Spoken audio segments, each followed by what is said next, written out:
그 오늘 본문의 말씀의 그 배경은 그 3장에 나타나는데요.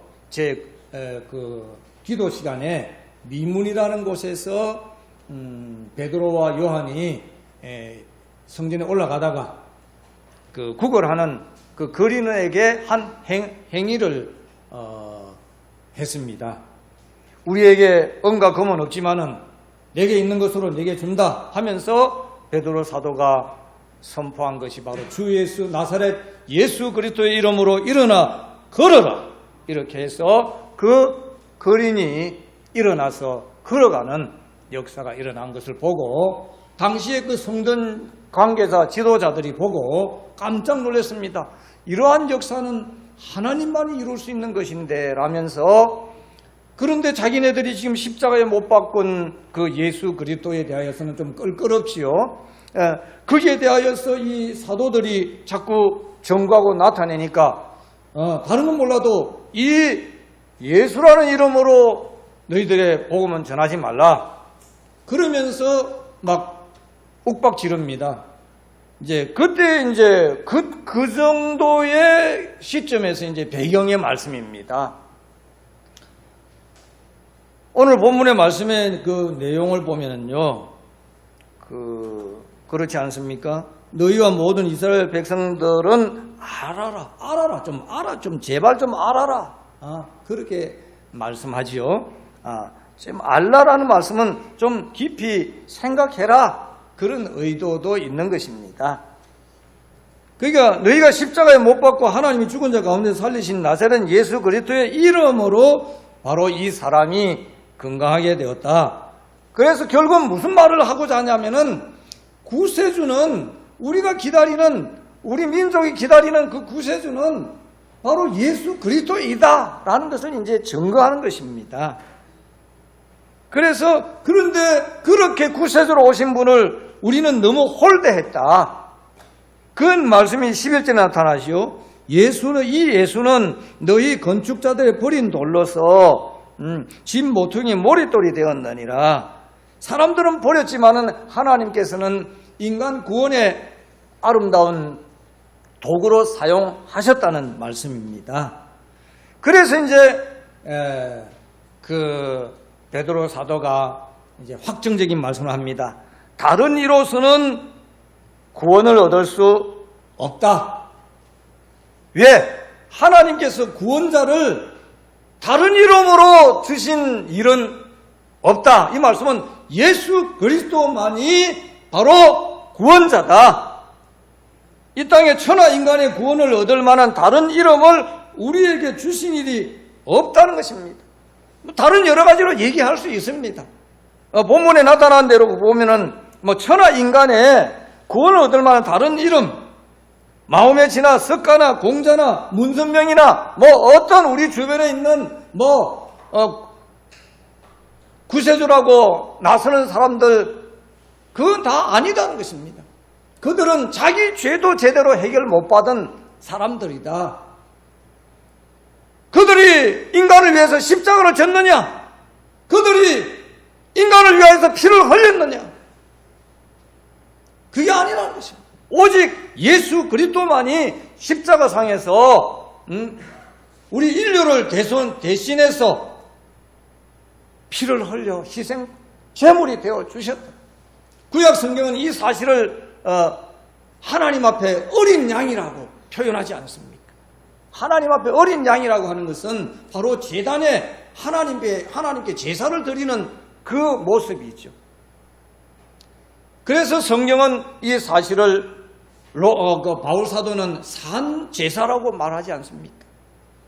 이 산 제사는 바로 하나님께서 독생자를 통하여서 십자가의 희생을 통하여서 우리 인류의 죄를 대속한 사건이라는 것입니다. 이러한 기본적인 생각 아마 다 있을 줄로 압니다. 오늘 이 시간에 다시 한번 이 사실을 짚어보고 내가 구원받은 자로서 참 구원의 길을 내가 지금 제대로 가고 있는가? 그것만 한번 확인하고 하나님 앞에 순종의 자세, 바로 오늘 우리들이 가져야 할 믿음의 사람의 자세라고 저는 생각합니다. 네. 사람들은 이렇게 말합니다. 양심대로 살면은 된다고 합니다. 양심대로. 가끔 듣는 말이죠.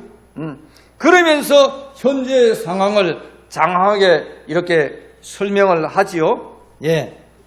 과학이 이렇게 발달하고 있으니 우리가 달나라로 별나라로 자꾸 우리의 영토를 개척해 나가면 국가 간의 영토 분쟁도 없어질 것이고 의학이 발달하면 병도 없어지고 인간의 수명은 얼마든지 살고 싶은 대로 살게 될 것이고 손길 하나만 놀리면 하고 싶은 것 하게 되고 가고 싶은 곳을 얼마든지 갈 수 있게 되는데 종교고 하나님이고 무슨 필요가 있단 말인가?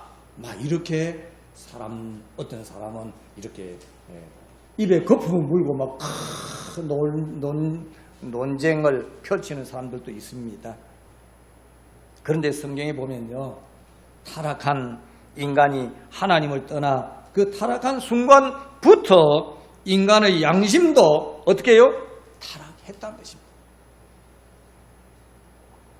오늘 우리들이 지금 예배 드린다고 이렇게 교회에 앉아 있지만요, 교회 밖에 있는 사람들도 그들도 양심을 가지고 있는 사람들 아닙니까?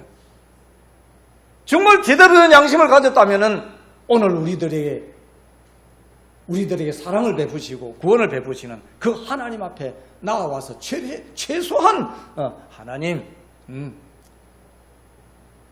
하면서 좀 생각하는 무엇이 있어야 되지 않을까요? 그렇습니다. 이 사실을 신약성경 디모데전서 4장 2절의 말씀에서 양심이 그 화인 맞은 모습을 말씀하는데요.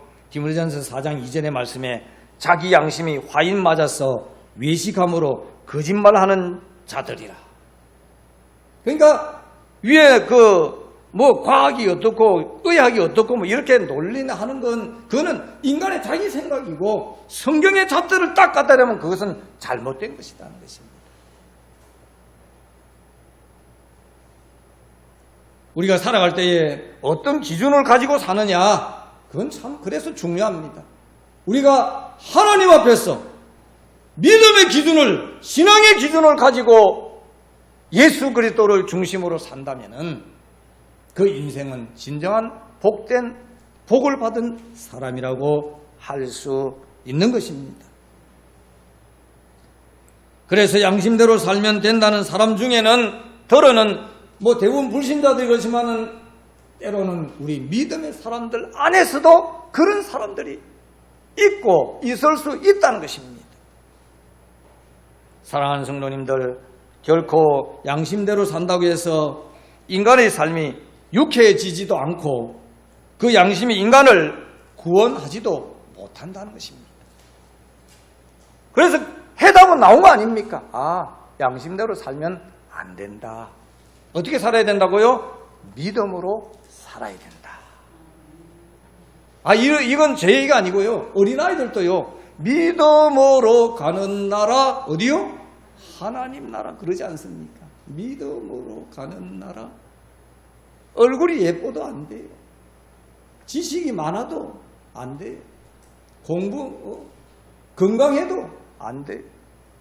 더 정확하게 양심대로 그것도 양심도 구원은 못해요. 오직 예수 그리스도, 이것이 모든 믿는 자의 구원의 모델입니다. 예. 여기서 더 이상도 아니고 더 이하도 아닙니다. 예. 믿음으로 누구를요? 예수 그리스도를 구세주로 믿음으로. 우리가 하나님을 믿는다고 할 때 때로는 처음 이제 시작할 때는 교회를 믿는다. 교회를 믿는다는 것은 하나님을 믿는다는 것이고, 하나님을 믿는다고 하는 것은 하나님이 보내신 자 예수 그리스도를 구세주로 믿는다는 그런 의미입니다. 예수를 믿는다는 거예요.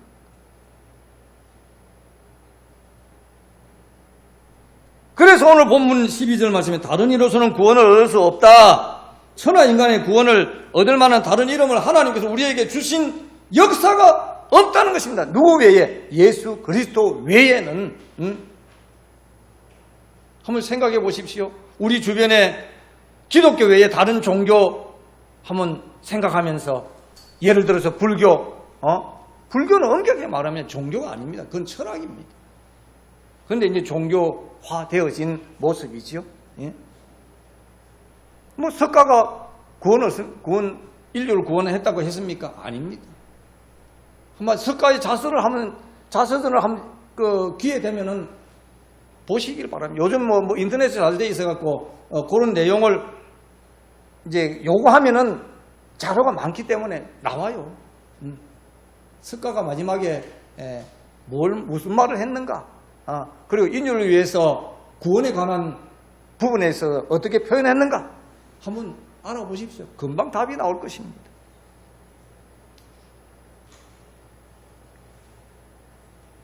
그래서 오늘 우리들은 다시 한번 내가 믿음으로 말미암아 예수 그리스도를 구세주로 믿는 이 믿음이 나를 하나님의 백성으로 삼게 해주셨다.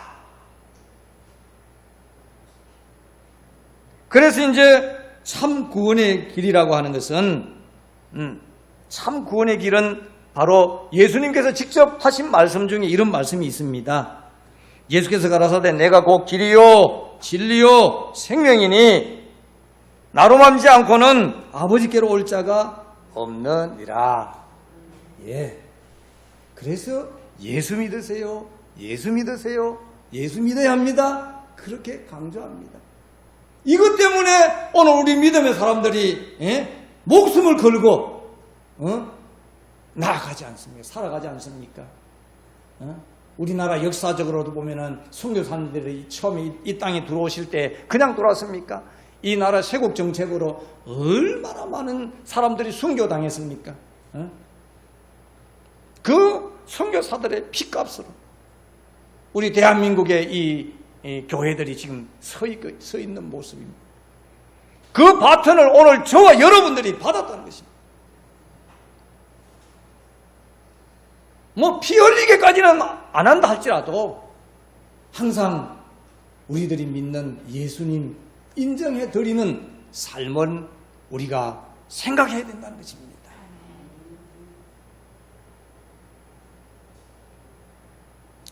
그래서 성경은 참 구원의 길에 있어서 생명이 있는 자와 생명이 없는 자를 이제 오늘 말씀의 결론으로서 얘기하는데요.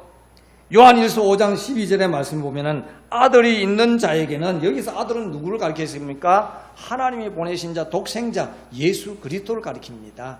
하나님이 세상을 이처럼 사랑하사 독생자를 주셨으니 이는 저를 믿는 자마다 멸망치 않고 영생을 얻게 하려 하심이라는 요한복음 3장 16절의 말씀, 그 아들 예수 그리스도 하나님의 아들이 있는 자는 생명이 있고 하나님의 아들이 없는 자에게는 생명이 없느니라 그랬습니다.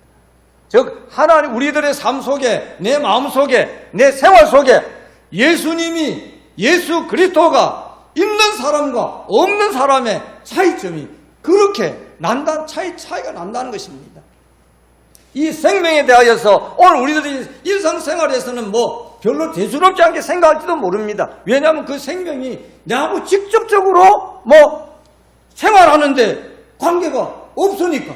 내가 직접 살아가는데 필요한 것은 돈이고, 그리고 인간관계고, 가정이고, 내 자녀고, 내 건강이고. 그 뭐 하나님 말씀하는 속에 나타나는 생명은 이런 것과는 거리가 너무 멀리 있지 않습니까?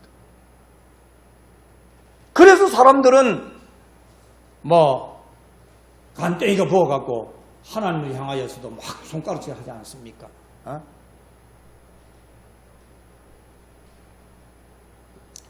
자, 다시 한번 우리는 정말 참 구원의 길은 지금 내가 믿는다고 하는 그 예수님이라는 것을 꼭 기억하시고요. 이 예수님이 나의 진정한 길이 되시고 인생길이 되어주시고 나의 삶에 있어서 모든 것이 참 진리는 내가 믿는 예수님 안에 있다고 하는 것.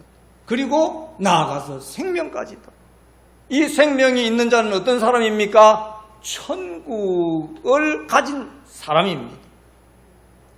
한번 생각해 보십시오. 저도 그렇습니다. 길거리 다닐 때에 주머니에 100원짜리 하나 딸랑 있는 거 하고 심사임당 뭐 그린 그 집에 있는 그것이 복에 또 단다 뭐 이렇게 있을 때 걷는 모습이 다릅니다. 100원짜리 하나 딸랑 있을 때는 아이고 누구 만날까봐 겁이 나요. 그렇지만은 뭐 지폐가 든든하게 있으면 누구 만나도 걱정 없습니다. 밥 사? 내가 사게? 당당하게 뭐 그렇게 할 수 있는 이 천국을 소유한 사람은 바로 그런 모습이라는 것입니다. 그래서 우리 예수 믿는 사람들은요, 약한 자 같으나 강한 자라고 바울사도는 그렇게 얘기하지 않습니까? 없는 자 같으나 모든 것을 가진 자라고 말씀하지 않습니까? 핍박을 받는 자 같으나 오히려 하늘의 소망을 가진 자들이 누구냐? 바로 참 구원의 길을 가고 있는 저와 여러분들. 길이요 진리요 생명 되시는 예수 그리스도를 통하여서 하나님 아버지 품으로까지 지켜갈 수 있는 그런 자격을 오늘 우리들이 갖고 있다는 것입니다. 이것을 확신한 것은 무엇입니까? 믿음이라는 것입니다. 그렇습니다. 하나님께서 인간의 구원을 위해 마련하신 유일한 길은 바로 인간을 위해 이 땅에 오신 하나님의 아들 예수 그리스도를 믿는 길뿐이라는 사실을 명심하고 또 명심할 수 있도록 오늘 본문의 그 말씀 중에 알아라, 좀 기억해라 하는 말씀도 있지 않습니까? 자, 오늘 본문 내용 중에 사도행전 4장 10절에서 12절 말씀인데 본문 내용 중에 12절 말씀 맨 밑에 한번 적어놨습니다. 자, 다시 한번 우리 12절 말씀 다 같이 한번 읽으면서 오늘 참 구원의 길이 되는 이 말씀 내 마음속에 굳히는 작업할 수 있도록 해봅시다. 시작. 다른 이로서는 구원을 얻을 수 없나니 천하 인간의 구원을 얻을 만한 다른 이름을 우리에게 주신 일이 없음이니라 하였더라.